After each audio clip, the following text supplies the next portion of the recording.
Everyone, I hope you all have done well in your exam and अब आप लोगों को थोड़ा सा रिलीफ मिल गया होगा आफ्टर 19th ऑफ जुलाई. ठीक है, तो अगर हम दोनों पेपर्स के डायरेक्ट डिस्कशन पे यहाँ पे आते हैं तो फर्स्ट पेपर आई वुड से it was a bit tough. ठीक है, थोड़ा सा टफ साइड पे था वो, मॉडरेट टू टफ, और आई वुड से टफ ही था थोड़ा सा. जितने भी लोग आपको इंस्टीट्यूट्स हैं, ठीक है, जो भी है, जो आपको बोल रहे हैं नहीं it was moderate, it was easy and they are predicting very high cut offs. Last year की आप उनकी वीडियोस देख लीजिए, उन्होंने क्या कट ऑफ प्रेडिक्ट की थी. I think there were certain institutes जिन्होंने 2025 में कट ऑफ जो है वो 105 तक प्रेडिक्ट की थी, है ना, और गई वो शायद 90 से 95 के बीच में ही है. तो कितना बड़ा गैप है ये, करीब करीब आ रहा है आपका 10 to 13 मार्क्स का गैप. इतने नंबर ही नहीं होते हैं क्या, मजाक ही लगा रखा है सबने. खैर ठीक है, इसको जाने दो. कट ऑफ के पीछे अभी मत भागना. If you are scoring anywhere above I would say 105 plus, you are very safe. 100 plus वाले भी सेफ हो सकते हैं, कुछ भी हो सकता है, उसको जाने दो. ऑफिशियल आंसर की आ भी जाएगी, आप लोगों ने अपने आंसर्स मैच कर लिए होंगे. ऑफिशियल आंसर की आ भी जाती है तो भी 1 या 2 ही नंबर फ्लक्चुएट वहाँ पे करता है, बहुत ज़्यादा फ्लक्चुएशंस देखने को नहीं मिलती हैं. ठीक है, तो अब जो भी हो गया है that is fine. There were certain doable questions in paper 1. ठीक है, the only thing that I am concerned about is कि आपका पेपर 1 जो था ये थोड़ा सा ट्रिकी एंड पे रहा, टफ एंड पे रहा, तो कहीं इसका इम्पैक्ट पेपर 2 पे ना आया हो. बिकॉज बैच में मेरी कुछ बच्चों से बात हुई थी एंड दे सेड कि मैम थोड़ा पेपर 1 ऐसा हुआ था कि उसकी वजह से कॉन्फिडेंस थोड़ा सा डाउन आ गया था सभी का, है ना, थोड़ा सा दिमाग लॉस्ट हो गया था वहाँ पे. तो उस चीज़ का इम्पैक्ट जो है वो थोड़ा बहुत उन्हें पेपर 2 में देखने को मिला है. ठीक है, but overall there were certain positive comments too. ठीक है, कुछ बच्चों को लगा नहीं मैम पेपर 2 वॉज ईजी, आराम से हो गया, आता था सारा. ठीक है, चलो, तो आज हम वही एनालाइज करने वाले हैं कि हाउ योर पेपर 2 वॉज. ठीक है, किस लेवल का ये पेपर था आपका paper 2. And second thing is that कि सोर्सेज क्या रहेंगे आपके इन फ्यूचर. जब आप 2027 को टारगेट करोगे तो what would be your sources. ठीक है, मेरे अकॉर्डिंग अगर मैं पूरे पेपर का एक ओवरऑल एनालिसिस दूँ, पेपर 2 की बात कर रही हूँ मैं, तो I would consider it a very moderate one. ठीक है, ईजी नहीं बोलेंगे, यूपीएससी के किसी भी पेपर को ईजी बोलना सही नहीं है. I would consider it a moderate one. ठीक है, और आप में से मैक्सिमम लोगों ने ये सारी चीज़ें पढ़ रखी होंगी जो आपसे पेपर 2 में पूछी गई हैं यहाँ पे. ठीक है, जो भी एसेज आए हैं. आर्ग्यूमेंट में एक आर्ग्यूमेंट अगर वो ह्यूमन आइडेंटिटी वाला मैं छोड़ दूँ, अभी हम देखेंगे, तो रेस्ट एवरीथिंग वॉज डूएबल. ठीक है, एक थोड़ा प्रेसी कुछ बच्चों को टेढ़ी लगी, ठीक है, होता है, फाइन, है ना. तो कुछ 2-4 चीज़ें छोड़ दो तो ओवरऑल पेपर वॉज मॉडरेट, और आपका पेपर जहाँ तक चांसेस है अच्छा ही होना चाहिए, क्योंकि मैक्सिमम लोगों का अच्छा ही हुआ होगा. सीरियस एस्पिरेंट्स की बात हो रही है जो पेपर क्वालिफाई करेंगे, है ना. उन बच्चों की बात नहीं कर रही हूँ मैं जो रिटन क्वालिफाई नहीं करेंगे. जो क्वालिफाई करेंगे उनमें से अगर कुछ बच्चों का पेपर 2 खराब हुआ है तो फिर वो मेरिट में दिक्कत दे सकता है, क्योंकि बाकियों का सही हुआ होगा, क्योंकि पेपर थोड़ा सा मॉडरेट था, थोड़ा सा आसान साइड पे था, हल्का सा. ठीक है, मॉडरेट ही कहते हैं इसको, है ना. तो थोड़ा सा पेपर 2 अच्छा रखने की कोशिश करना. अगर 2027 में से आप में से कुछ लोग, कुछ क्या बहुत सारे लोग 2027 में अपीयर होंगे, है ना, तो ट्राई कि 2027 में ये आपका अच्छा जाए. और पेपर 1 अब आपने देख लिया है, पिछले 3 साल से देख रहे हो. 2024 देखा, 25 देखा, 26 देखा. इन तीनों एग्जाम्स को देख लेने के बाद इतना तो क्लियर आपको अब तक हो ही गया होगा कि पेपर 1 में जहां आप सोचते थे कि कट ऑफ जाएगी 120 और मैं स्कोर करूंगा 160, तो सारा जोर पेपर 1 पे ही देता हूँ, 2 को कर देता हूँ इग्नोर. अब ये जो गैप है ना 40 नंबर का, ये कम होता जा रहा है ना. जो कट ऑफ है और जो आपका इंसान AIR1 आ रहा है, या फिर AIR1 को छोड़ दो, जो लोग on an average merit in हो रहे हैं, वो जो गैप है वो क्लोज होते होते जहाँ पे 40 नंबर का होता था वो 25 मार्क्स पे आ चुका है. तो बहुत ज़्यादा वेरिएशन अब पेपर 1 के मार्क्स में सबकी आ नहीं रही है, because there are certain questions जो कि आसान थे, डूएबल थे, and there are certain questions जो कि टफ थे और किसी पे भी ढंग से लग नहीं पाए. ठीक है, तो वेरिएशन जो है वो थोड़ी सी कम हो जाती है मार्क्स में.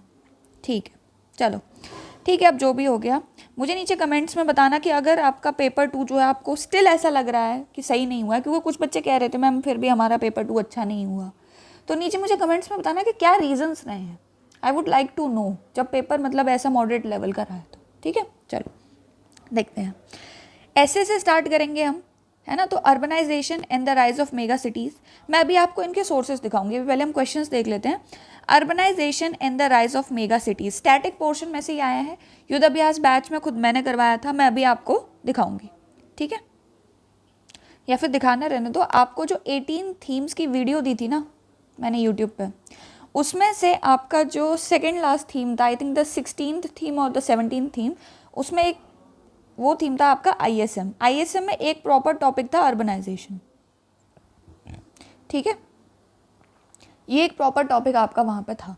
आपने अगर इसको प्रॉपरली रेडी किया है स्टैटिक पोर्शन को, ये मैंने युद्धाभ्यास के कोर्स में भी करवाया है, तो ये टॉपिक इजीली डील हो जाएगा। Next comes the role of civil society in strengthening democracy. This is such a topic जो कि इनडायरेक्टली पढ़ा हुआ है पॉलिटी में, डायरेक्टली किसी भी बच्चे ने इसको पढ़ा नहीं होगा। लेकिन एक चीज़ है, जिन बच्चों ने PYQ किए होंगे ना, उन्होंने क्वेश्चन इजीली डील कर लिया होगा, क्योंकि PYQs में क्वेश्चन लगभग ऐसा ही क्वेश्चन देखने को मिला है।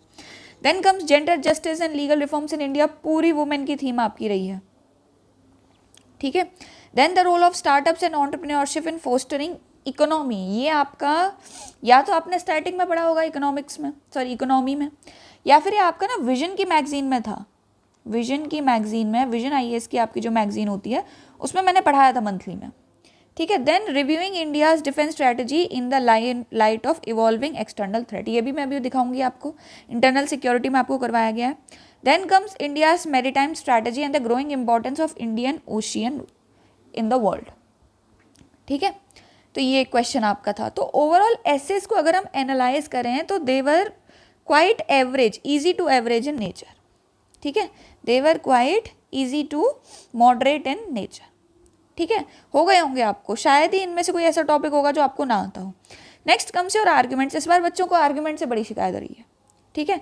The concept of work life balance is a myth, ठीक है। ये जो आपका आर्ग्यूमेंट है, जो आपको लिस्ट दी गई थी ना इंपॉर्टेंट एसेज की just before the exam, important reports की, इंपॉर्टेंट आर्ग्यूमेंट्स की, उसी में से है। The right to disconnect in an always on economy, direct है, ठीक है। Then comes gene editing as a threat to human identity, देखो ये डायरेक्ट कहीं नहीं है ना। मतलब जीन एडिटिंग के बारे में आपने पढ़ा है, जेनेटिक इंजीनियरिंग के बारे में आपने पढ़ा है, एथिकल पर्सपेक्टिव्स इसके अराउंड के आपने पढ़े होंगे, एथिकल मैटर्स पढ़े होंगे, बट ह्यूमन आइडेंटिटी के साथ डायरेक्ट कनेक्ट करके तो हार्डली किसी ने पढ़ाया होगा। तो ये एक टॉपिक थोड़ा सा था।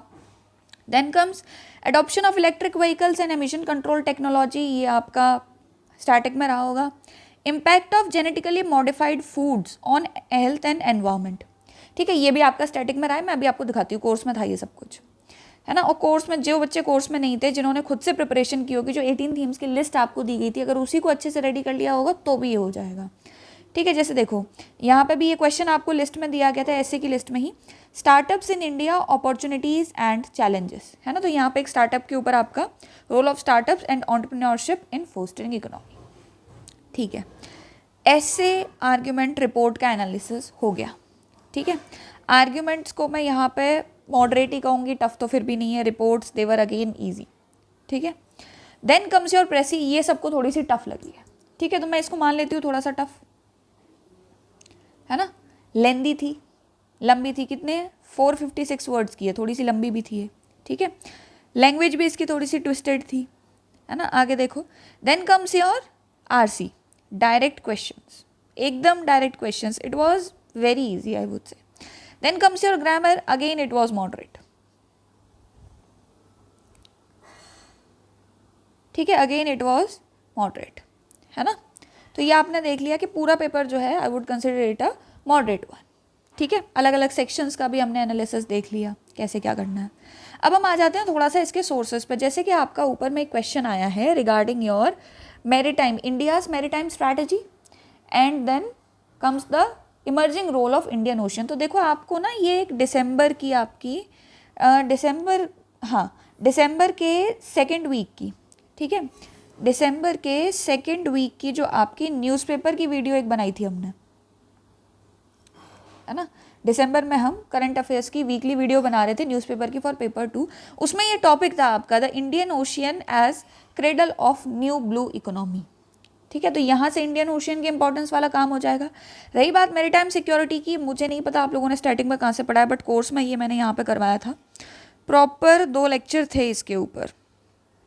कहाँ गया, ये रहा first lecture and second lecture, ठीक है, देयर वर 2 कंप्लीट पार्ट्स। तो इससे वो ऐसे कंप्लीट हो गया होगा, है ना। फिर आता है आपका लीगल जस्टिस के रिगार्डिंग। तो यहाँ पे आपको ये जो पैट्रियार्की है, इसमें जेंडर जस्टिस की बात हुई है, पढ़ा है हमने। पैट्रियार्की का पार्ट 2 भी रहा है। फिर विमेन इन लेजिस्लेचर से आपका जो मैटर था लीगल रिफॉर्म्स वाला वो टैकल हो गया होगा।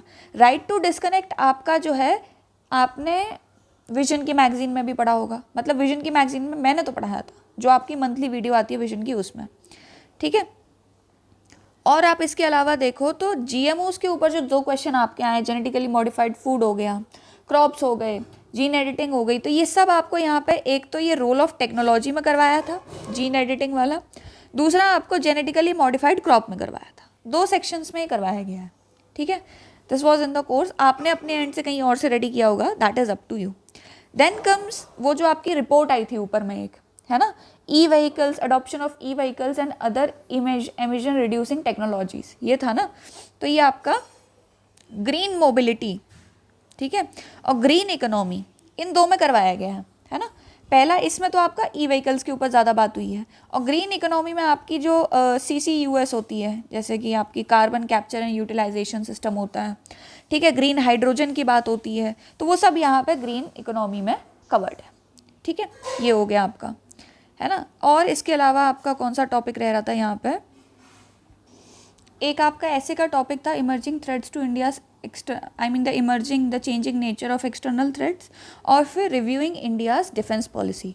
तो इस बार के पेपर में अच्छी बात यह है ना कि सिर्फ एक ही थीम से क्वेश्चन डील नहीं हो रहा है, आपको 2-3 का मिक्सचर बनाना पड़ेगा। जैसे यहाँ पे हाइब्रिड वॉरफेयर हमने पढ़ा, इसमें आपका चेंजिंग नेचर ऑफ थ्रेड्स था,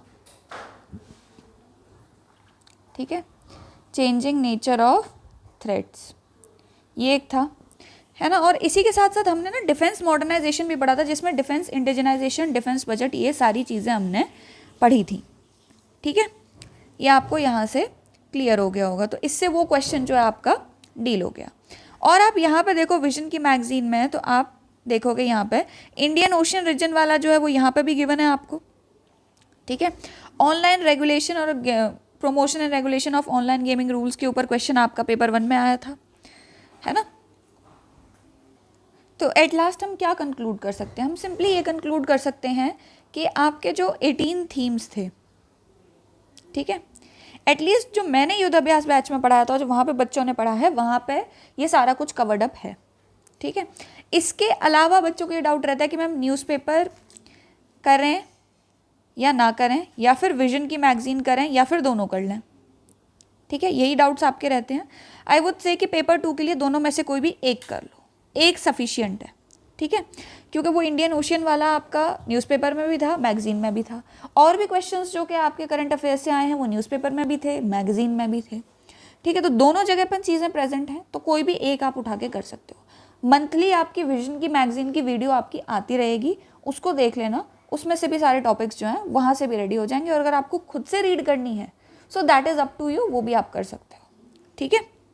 चलो, मुझे कमेंट सेक्शन में ये ज़रूर बता देना कि पेपर मॉडरेट आने के बाद भी कुछ बच्चों का ख़राब क्यों हुआ है, क्योंकि मैंने ये देखा कुछ बच्चों को थोड़ा ये है कि पेपर 2 नहीं हुआ है उनका अच्छा, मोस्टली का अच्छा ही हुआ है, ठीक है। तो thank you so much and take care.